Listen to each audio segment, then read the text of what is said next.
The recent death of Muhammad Ali has drawn our attention to the achievements of someone who was known as the greatest.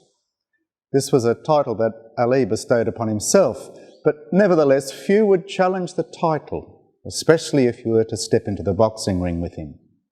He undoubtedly possessed an amazing athletic ability and boxing skills that may well have deserved the title the greatest.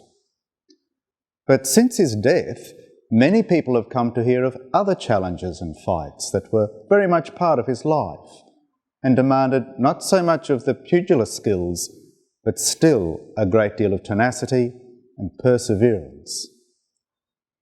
Muhammad Ali also battled 15 rounds against the ignorance of racial prejudice, 15 rounds against religious bigotry, 15 rounds against the injustice and degradation of poverty, especially as faced by his fellow African Americans, and of course his 15 hard and long rounds against a debilitating disease and personal suffering.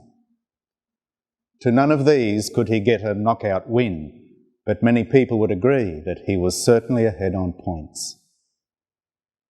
We too have to step into the ring with our own worries and challenges. Most of humanity has to face aspects of life with a foe that will never be overcome with a knockout punch.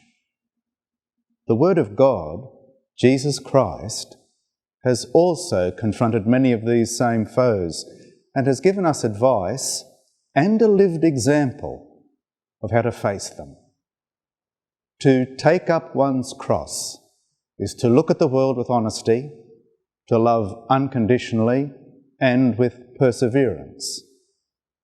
Jesus was doing that long before he had that chunk of tree placed on his back, and he encourages us to live in a similar way. Sacrificial love means we love without looking for return or reward. It means we are going to face all of life with respect for others, be ready to forgive, to try and understand people, and to accept others. It is certainly a challenge, so expect a few bruises and disappointments, some hurts and humiliation. It is a cross, but not one that ends in death. Rather, in following Christ's way of life, to take up our cross will lead to some genuine delight, some amazing surprises, and it will lead to life.